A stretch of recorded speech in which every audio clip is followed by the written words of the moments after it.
taxpayers across the country are gearing up to file their income tax returns for FY 24-25.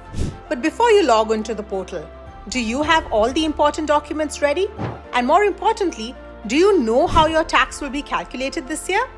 In this video, we'll cover the essential documents you need and explain how income tax will be calculated under both old and new regimes.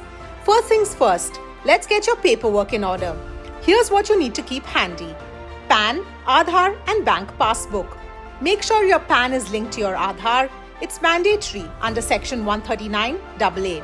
Form 16 and Form 16A are your salary and non-salary TDS certificates. You must have those. Form 26AS, AIS and TIS will help you verify your income sources and TDS details. Got life insurance, health insurance, education loan or house rent?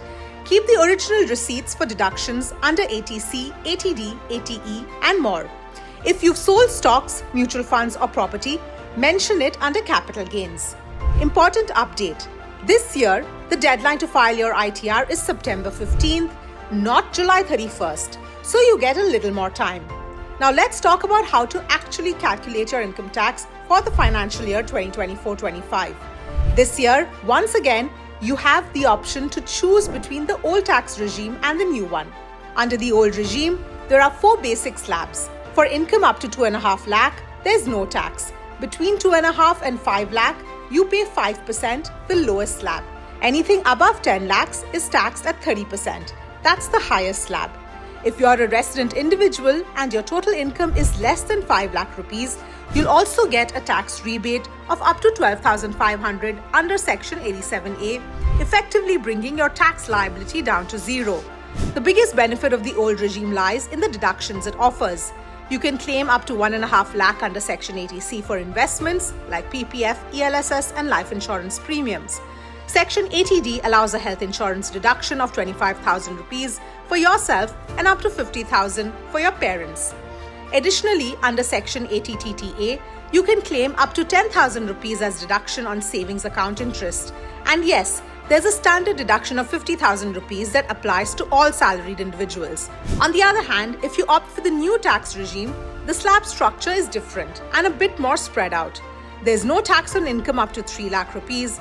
Then between 3 lakh and 7 lakh rupees, you pay taxes at the lowest rate of 5%. And the higher end of the spectrum is 30% for any income above 15 lakhs. However, the new regime doesn't allow most of the deductions available in the old regime, but it does offer a standard deduction of 75,000 for salaried individuals. The good news is, if your total income is up to 7 lakh rupees, you're eligible for a tax rebate of up to 25,000 rupees under Section 87A, which also brings your tax to zero. Let's take a real-world example to understand how tax is calculated under the new regime. Suppose you have an annual salary of 12.7 lakh rupees. You'll first subtract the standard deduction of 75,000, which brings your taxable income down to 12 lakh rupees. Now, you apply the slab rates. The first 3 lakh rupees is tax-free. On the next 4 lakh, you pay 5%, which comes to 20,000. From 7 lakh to 10 lakh rupees, that's another 3 lakh rupees taxed at 10%, so 30,000 rupees. And from 10 to 12 lakh rupees, 2 lakh is taxed at 15%, which is 30,000 rupees. Add up all of that and your total tax before cess comes to 80,000 rupees. But wait, you also have to pay 4% health and education cess on this amount, which is 3,200.